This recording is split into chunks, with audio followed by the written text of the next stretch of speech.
네, 우리 지난번에 제가 고린도 후서 10장부터 이거 다른 편지 아니냐라고 할 정도로 이 분위기가 급격하게 바뀐다는 말씀을 제가 드렸었는데요.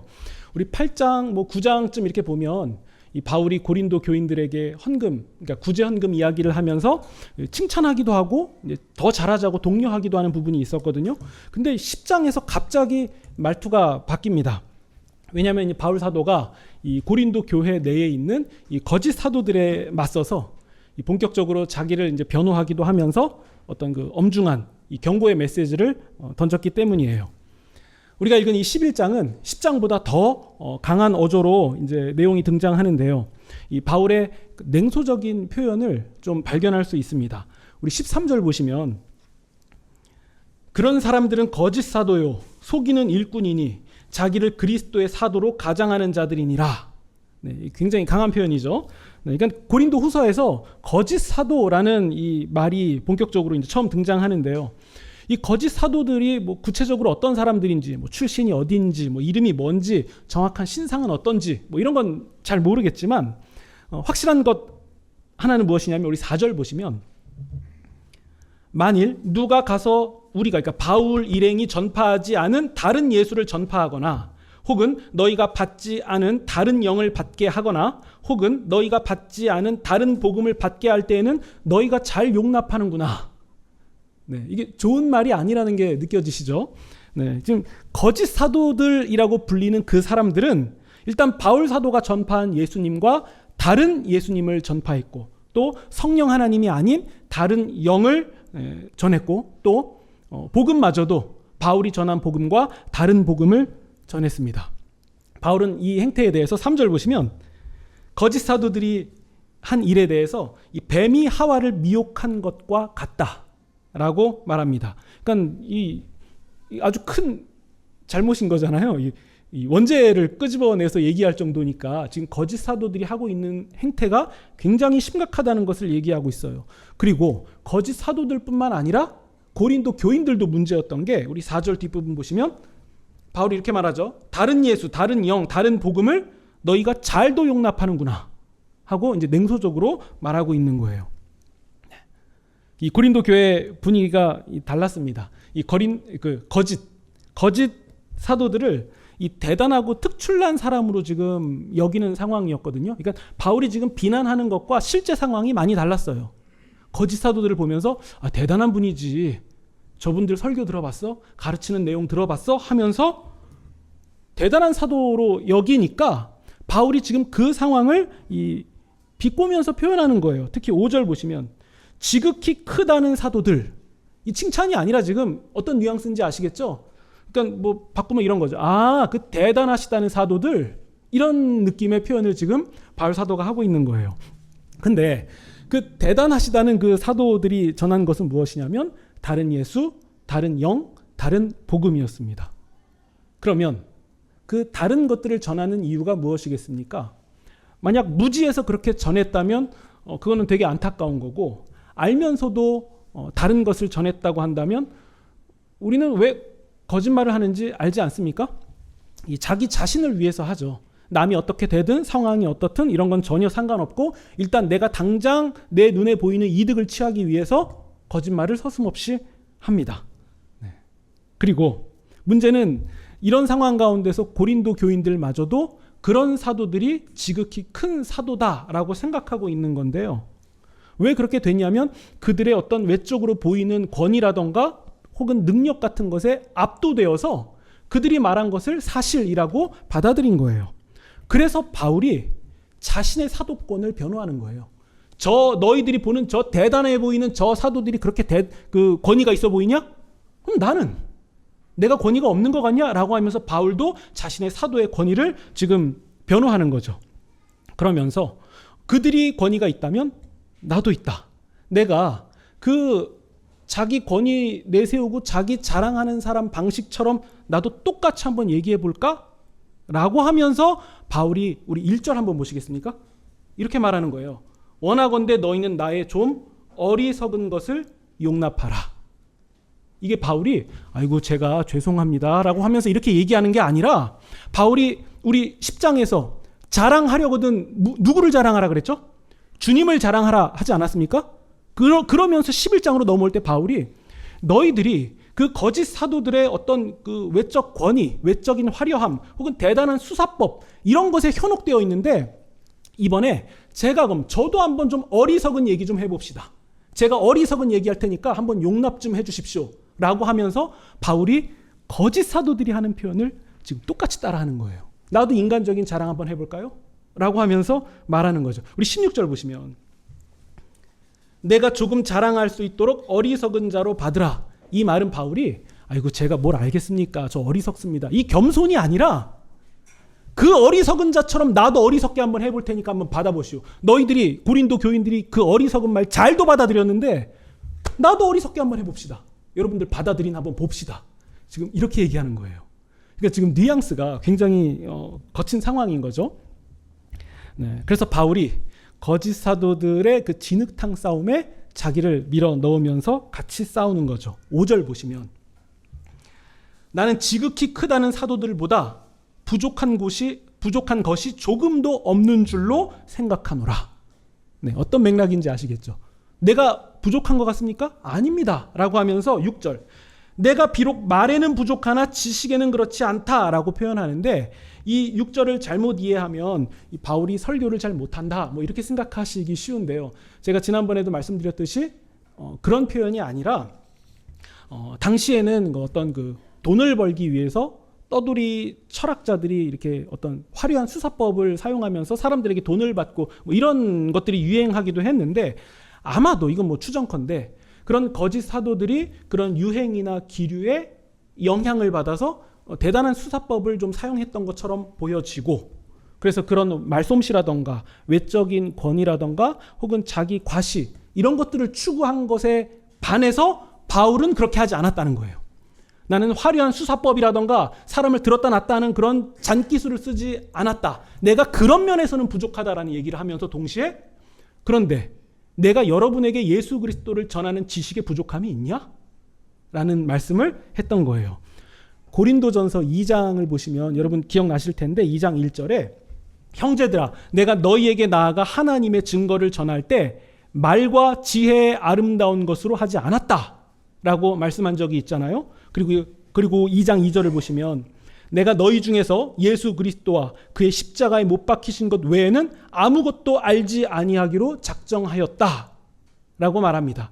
그러니까 지금 바울이 내가 말에는 좀 부족하다라는 말은 내가 말을 더듬는다거나 말을 잘 못합니다 이게 아니라 그런 외적으로 화려해 보이는 것 내가 하지 않았다라고 이해하는 것이 훨씬 맞아요. 그럼에도 동시에 내가 지식이 부족한 것 같냐? 라고 하면서 사실 이런 자랑하면 안 되지만 내가 너희들이 그렇게 빠져드는 그런 어리석은 방식으로 지금 말하는 거다 라고 하면서 22절 그 거짓 사도들이 자랑하는 거 자기가 히브리인이라고 자랑하냐? 나도 그렇다. 이스라엘 사람이냐? 나도 그렇다. 아브라함의 후손이냐? 나도 아브라함의 후손이다. 23절 그들이 그리스도의 일꾼이냐? 라고 하면서 바울이 계속 이런 어리석은 표현으로 지금 사람들에게 얘기하니까 자기도 미안한지 이런 얘기를 합니다. 정신없는 말을 지금 내가 하고 있는데 나도 그렇다. 내가 더 그렇다. 내가 더 그리스도의 일꾼이다. 라는 것을 말해요. 그러니까 바울은 어리석은 방식으로 똑같이 고린도 교인들에게 말하면서 이런 것들이 얼마나 하찮은지 아무 의미 없는 것인지를 지금 설명하고 있는 거죠. 그러니까 이 외형상으로는 그리스도를 말하고 외형상으로는 의를 말하고 사도를 말하고 영적인 권위도 말하고 또 사람들에게 자신이 대단한 지도자인 것처럼 보이게 할 수 있지만 13절 보시면 그러나 그들은 거짓 사도, 속이는 일꾼, 사도로 가장한 자들이고 14절 사탄이 자기를 광명의 천사, 그러니까 빛의 천사로 가장한 것처럼 15절 그들도 자신들을 의의 일꾼으로 가장하는 것이 뭐 그리 대단한 일이냐? 그거 아무것도 아니다. 사탄도 그거 한다 라고 말해요. 그러면서 바울 사도가 이제 자랑의 내용을 완전히 뒤집어 버립니다. 우리 23절 중간에 보시면 나는 옥에 갇히기도 하고 매도 맞았고 여러 번 죽을 뻔했다. 40에서 하나 뺀 매질 그러니까 39대에 맞는 매질을 5번 맞았고 3번 태장 그러니까 몽둥이로 맞았고 1번 돌로 맞고 3번 파손하고 일주일을 깊은 바다에서 지냈고 그러니까 표류했다는 거죠. 그리고 26절 여러 번 여행하면서 강도, 동족, 이방인, 시내, 광야, 바다, 거짓 형제 중에 위험을 당하고 27절 또 수고하고 애쓰고 자지도 못하고 줄이고 목마르고 여러 번 굶고 춥고 헐벗었다. 28절 이 외의 일은 고사하고 아직도 날마다 내 속에 눌리는 일이 있는데 모든 교회를 위하여서 내가 염려한다. 그러니까 여러 교회들을 생각하면서 그 걱정에 내가 짓눌려 고통당하고 있다 라고 말한 거죠. 그럼 여러분 바울 사도가 지금 23절에서 28절까지 지금 뭔가 되게 작정하고 말하는 것 같지 않습니까? 자신이 얼마나 고통당하고 얼마나 약한지를 얼마나 부족한지를 지금 줄줄 말하고 있는 거잖아요. 그러니까 거짓 사도가 자신이 얼마나 대단한 사람인지를 지금 드러내고 있다면 그걸 자랑하고 있다면 바울 사도는 지금 방향을 완전히 틀어서 내가 복음을 위하여 얼마나 약해진 사람인가 이것을 자랑하고 있는 거예요. 거짓 사도들과 정반대로 나는 복음을 위하여 얼마나 약해진 사람인가. 그래서 30절 보시면 꼭 자랑을 해야 한다고 하면 그러니까 내가 부득불 자랑할진대 내가 약한 것을 자랑하리라. 근데 여러분 방향이 좀 이상하잖아요. 이렇게 가면 안 되고 처음부터 좀 강하게 나갔다면 계속 강하게 나가서 내가 어떤 기적을 일으켰는지 어떤 사람들이 병에서 나았는지 죽은 자가 살아났는지 이런 얘기를 구구절절 해야 더 강한 것으로 짓눌러서 이길 수 있는 거잖아요. 근데 바울 사도가 나도 히브리인이다. 나도 주의 일꾼이다 라고 말하다가 갑자기 방향을 바꿔서 자기가 얼마나 초라하고 연약한지 고통당했는지를 자랑해요. 그러니까 지금 자랑의 방향이 순식간에 바뀌어버린 거죠. 심지어 이런 얘기는 굳이 안 해도 될 얘기를 하는데 32절 보시면 다메섹에서는 고관이 나를 잡으려고 했는데 나는 큰 바구니 같은 거에 담겨져 가지고 성벽 창문으로 도망친 적도 있습니다. 그러니까 여러분 이게 되게 초라한 일이에요. 잡으러 오는 사람들 피해서 숨어다가 바구니 같은 데에 사람이 실려가지고 이렇게 내려져서 도망갔다는 거예요. 죽을 뻔하다가 도망갔습니다. 심지어 이렇게 초라한 얘기까지도 꺼내서 자랑하고 있다는 거죠. 그러면 질문을 하나 할 수 있죠. 바울은 왜 자기의 약함을 자랑하고 있을까요? 그게 뭔데? 나 고생 많이 당했으니까 나 대단하지. 이 얘기 하려고 하는 걸까요? 왜 자신이 얼마나 약한 일들, 자기가 어디까지 약해졌는지를 사실 자랑도 아닌데 그거 왜 자랑하고 있을까요? 아마도 바울은 자기가 약함과 고난을 당하고 있었던 것이 자신의 진정성을 드러내는 장이었기 때문에 그래서 자랑한 것이 아닌가 싶습니다. 우리 그런 거 있잖아요. 보통 사람들이 다 인정해주는 자리에서 섬길 때 그거 사실 뭐 좋은 일이죠. 또 뭔가 일이 되게 잘 되고 성공적인 뭔가 획기적인 결과물들이 나타났을 때 열심히 하는 모습을 보이는 거 그것도 좋은 일이죠. 그런데 그런 상황에서는 진정성이 없다는 게 아니라 진정성을 찾아보기는 좀 어렵지 않습니까? 잘 되니까 더 열심히 하는 거겠지. 사람들이 인정해 주니까 더 애쓰는 거겠지. 왜냐하면 더 인정받을 수 있고 더 많은 것들 얻게 될 수 있으니까 그러니까 섬기는 거겠지. 이런 말을 들을 수 있는 거잖아요. 그런데 아무 대가도 없고 인정도 못 받고 오히려 갈수록 손해와 위험이 자꾸 따르는데도 그 일을 계속한다? 그럼 그거 이상한 거잖아요. 하면 할수록 손해만 나는 건데 사람들이 떠나가고 공격받는 일인데 그걸 계속한다? 그러면 그런 상황 가운데서 선명해지는 것이 있죠. 그러면 그렇게까지 하는 그 사람은 도대체 무엇을 위해서 하는 거냐? 누구를 위해서 사는 거냐? 무엇을 가장 가치 있게 여기냐? 이런 지점이 구체적으로 선명하게 드러나는 거 아닙니까? 바울 사도는 고난 가운데서도 내가 맞았고 갇혔고 굶주렸고 위험당했고 도망쳤고 또 교회를 생각하는 마음으로 눌렸습니다. 그러면 여러분 이런 상황 가운데서 바울이 복음을 전할 이유가 뭡니까? 왜 하죠? 40에 하나 감한 매를 5번이나 맞았는데 그거 왜 합니까? 그러니까 지금 바울이 사람들 앞에서 말하는 이 내용들을 가만히 놓고 보면 인간적으로 복음을 전할 이유가 하나도 없는 거예요. 그리고 예수 그리스도께서 죽으시고 부활하신 하나님의 아들이라는 사실을 그런 상황까지 겪으면서 말할 이유가 뭡니까? 바울은 도대체 무엇을 얻을 수 있습니까? 왜 그렇게까지 해야 되죠? 그냥 거짓 사도들 욕하지 말고 그들처럼 고상하게 하면 안 되는 겁니까? 근데 바울 사도가 계속 약함 가운데서 복음을 증거하고 자신의 사역을 끝까지 이어가는 이유는 하나밖에 없는 것 같아요. 제가 아무리 그 바울 사도의 내용을 봐도 그의 발자취를 밟아봐도 한 가지밖에 없어요. 그가 거짓인 줄 알았던 예수 그리스도가 사실이라는 것을 확인했기 때문이에요. 바울 사도에게 눈에 걸리는 지점은, 과거의 바울 사도에게 눈에 걸리는 지점은 예수 그리스도라는 자가 죽었다가 살아났다라는 것을 전하는 사람들이었어요. 그러니까 저런 사람들이 존재하니까 우리 유대 사회를 너무 어지럽게 해. 내가 책임감과 열심을 가지고 저런 사람들 내가 다 쓸어버리겠다라고 해서 바울이 열심히 그 교회를 잔멸하려고 했던 거 아닙니까? 그러다가 그가 다메섹으로 가던 길에서 사실을 만납니다. 거짓인 줄 알았던 예수님이 이렇게 말씀하세요. 나는 네가 박해하는 예수다. 그때 바울 사도가 거짓인 줄 알았던 상황 가운데서 사실을 만나니까 이제는 어떤 고난 가운데서도 자신이 만난 사실을 부인할 수가 없는 거예요. 정말 거짓인 줄 알았고 자기의 모든 열심을 다했던 그 열심들이 순식간에 다 뒤집어지는 것을 보고서는 이거 사실이구나. 예수님이 죽었다가 살아나셨다. 죄와 사망의 권세를 이기신 첫 번째 인간이 나타났다. 그분은 인간이면서 동시에 하나님이시다라는 이 사실을 바울이 만나고 이걸 부인할 수가 없는 거예요. 그러니까 어떠한 어려움 가운데서도 이 사실을 증언할 수밖에 없었고, 바울은 자신이 그 어려움 가운데서 증언하는 이 내용이 사람들에게 더 확실하게 다가간다는 사실들을 경험하게 된 거죠. 그래서 지금 바울이 자랑하는 거예요. 내가 약함이 나의 자랑이다. 그러면 여러분, 우리는 이 시점에서 질문을 바꿔야 돼요. 바울이 그토록 살게 만든 복음은 무엇인가? 도대체 복음이 뭐길래 바울을 그렇게 살도록 만들었는가? 복음은 무엇입니까, 여러분?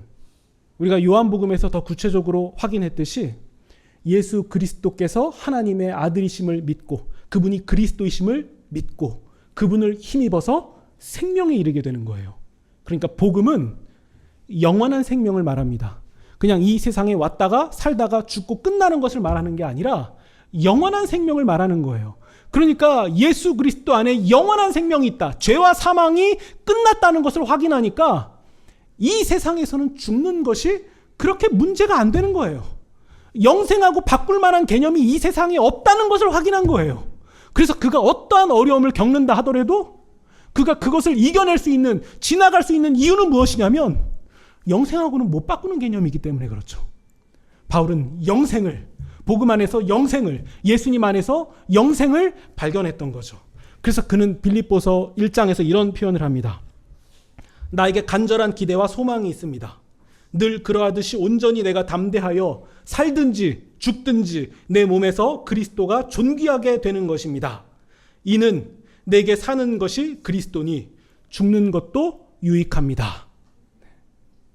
바울이 어떤 심정과 상황에서 이런 고백을 했는지 알 것 같지 않습니까? 그러니까 바울은 자기 인생 가운데서 살고 죽는 문제에 있어서 이거 아무것도 아니다라고 담대해질 수 있었던 거예요. 자기가 받는 고통이 아무것도 아니라서가 아니라 더 큰 것을 보고 나니까 아무것도 아니다라고 말할 수 있게 된 거죠. 그러면 여러분, 제가 지금 바울 사도의 상황을 지금 간접적으로 전한 건데 여기까지만 여러분 들어보셔도 누가 진짜 사도입니까? 영광 가운데서, 아니면 좋은 상황 가운데서 다 누릴 거 누리면서 좋게 하는 그 사람이 진짜 사도입니까? 그럴 수 있죠. 그런데 그 사도와 바울 사도를 비교할 때 누가 진짜 사도입니까? 그러니까 이런 맥락에서 바울 사도가 이렇게 고백하는 거죠. 내가 약함을 자랑합니다. 내가 받았던 고통을 자랑합니다. 고난을 자랑합니다. 왜냐? 내가 그럴수록 내 안에서 그리스도께서 존귀케 되기 때문에, 그래서 제가 이런 상황들을 자랑합니다. 그러니까 여러분, 약함이 좋은 거라서 자랑하는 게 아니에요. 약함을 좋다라고 말하면 안 되죠. 강한 게 좋은 거죠. 그러나 바울은 자신의 약함을 통해서 내 안에 누가 계신지, 내가 누구를 의지하고 있는지, 내가 누구를 위하여 사는지를 선명하게 드러낼 수 있었고, 그리고 자기 자신도 그 지점을 확인했기 때문에, 그래서 바울은 그 약함을 자랑한다라는 역설을 말할 수 있었던 거죠. 그럼 여러분, 오늘 이 본문의 내용을 우리에게 어떻게 적용하면 좋겠습니까? 이 고린도후서 11장의 핵심은 이 고난과 약함 가운데서 내가 무엇을 가장 중요하게 여기는지가 드러난다. 이 지점이거든요. 기도를 해도 뭔가 상황이 바뀌지가 않고, 교회에서 봉사를 해도 인정을 받지 못한다거나, 아니면 내가 믿음의 삶을 살아가는 것 때문에 정말 굉장히 큰 손해를 볼 때, 그때 나는 무엇을 선택합니까? 나는 누구를 따릅니까? 바로 그 지점에서 우리의 신앙의 중심이 드러나는 거죠. 그러니까 사람들이 알아주고 인정해주고 그리고 좋은 결과들이 있기 때문에 내가 섬기는 것이 아니라, 사람들이 알아주지 않고 다 몰라준다 하더라도 내가 섬기는 이유는 하나, 주님을 사랑하기 때문입니다. 이렇게 고백해야 된다는 거죠. 우리는 왜 합니까? 결국 주님을 사랑하기 때문이에요. 오늘 이 자리에 예배로 나오신 여러분은 어떤 이유 때문에 오셨습니까? 물론 여러 가지 이유가 있겠죠. 그냥 습관을 따라서 오신 부분도 귀한 거예요. 그리고 그 외에 다른 여러 가지 이유가 있겠죠. 그럼에도 그 이유들을 다 걷어내고 나면 그래도 그 중심 가운데는 우리 주님을 사랑하기 때문에 예배의 자리로 나온 부분이 있지 않습니까? 성경은 그것을 겨자씨만한 믿음이라고 부르는 거예요. 우리는 겨자씨만하다 해서 볼품없이 볼지 모르겠지만 우리 주님은 그것도 믿음이라고 부르신다는 거죠. 바울이 지금 무슨 자랑을 하고 있습니까? 내가 고린도 교회 세웠는데, 내가 설립자인데, 내가 이 정도 대접 받아야 되는 거 아니야? 이런 지점이 아니라 내가 교회를 위하여 나 자신을 얼마나 내어주었는가.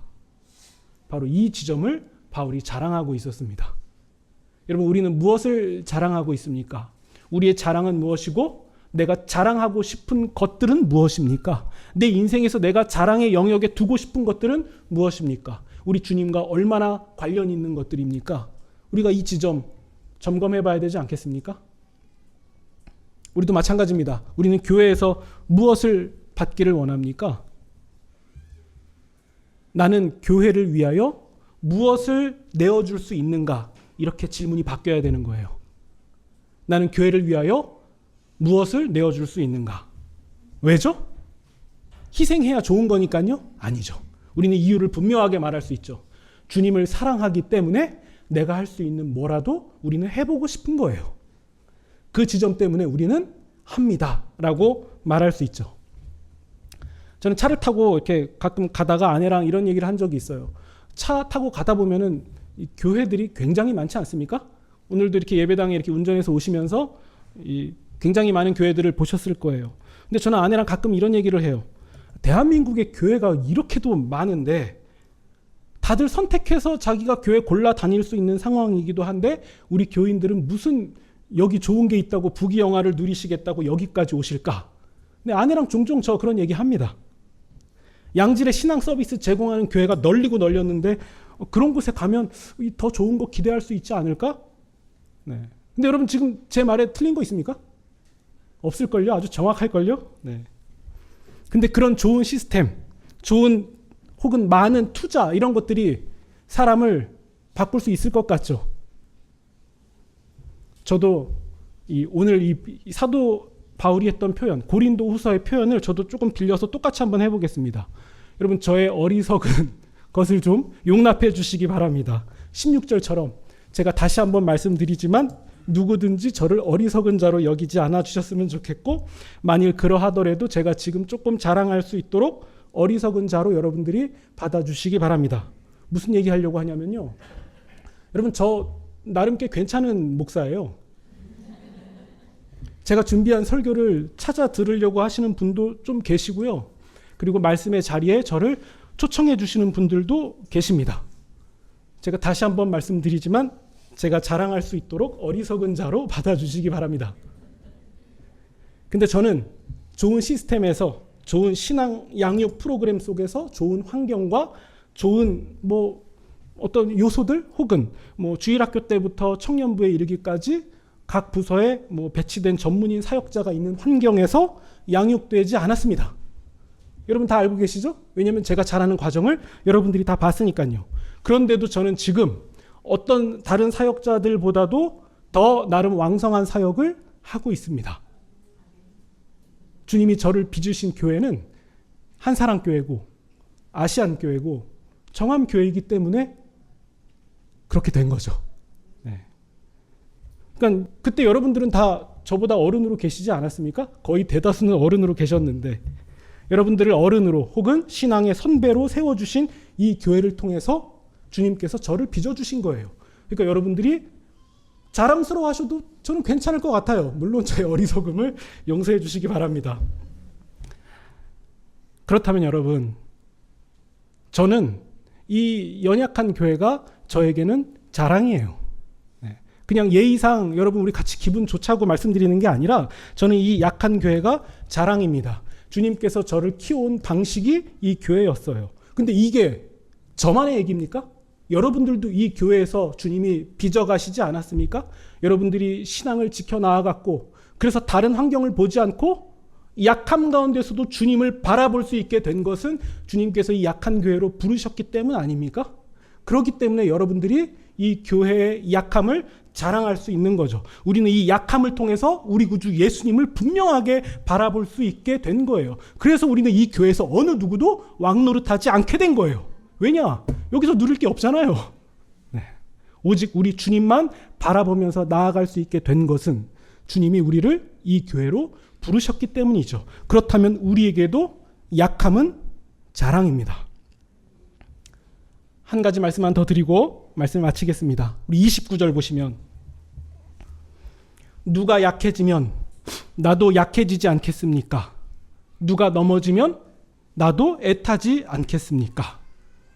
바울 사도는 자기의 약함 하나 챙기는 것도 쉽지 않았을 텐데 남의 약함까지도 지금 돌아보면서 주목한다라는 표현을 하고 있습니다.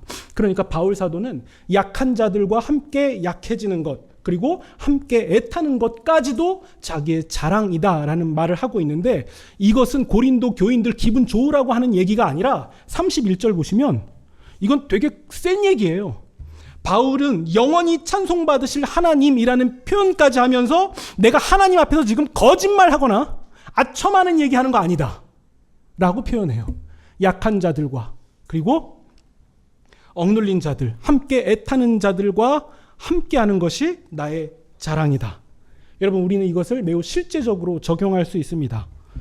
우리 가운데 신앙생활이 서툰 사람 혹은 계속 실수하는 사람 혹은 잘 적응하지 못하는 사람 혹은 경제적으로 어려운 사람 혹은 마음이 지쳐있는 사람 그리고 믿음이 흔들리는 사람 우리는 이런 사람들을 보고서는 와, 저 사람은 왜 저렇게 안 풀리지? 이렇게 할 것이 아니라 저 사람이 무너지지 않도록 내가 할 수 있는 것은 무엇인가? 우리가 이 생각을 한다면 우리도 바울이 말한 약함을 자랑한다라는 그 방향과 동일하게 가고 있는 것이 분명합니다. 우리의 삶의 자리에서 이런 도움이 필요한 사람 그리고 내가 이 약함을 함께 나누어져야 될 사람들은 누굽니까? 우리는 그 시선을 마음에 잘 간직할 때 우리는 우리 주님을 자랑하는 일이 됩니다. 여러분 이번 한 주 나는 내 삶에서 그리스도 예수님이 가장 귀합니다라는 신앙 고백을 우리의 삶으로 진정성 있게 들으시는 그런 저와 여러분이 되시기를 우리 구주 예수님의 이름으로 축원드립니다. 아멘.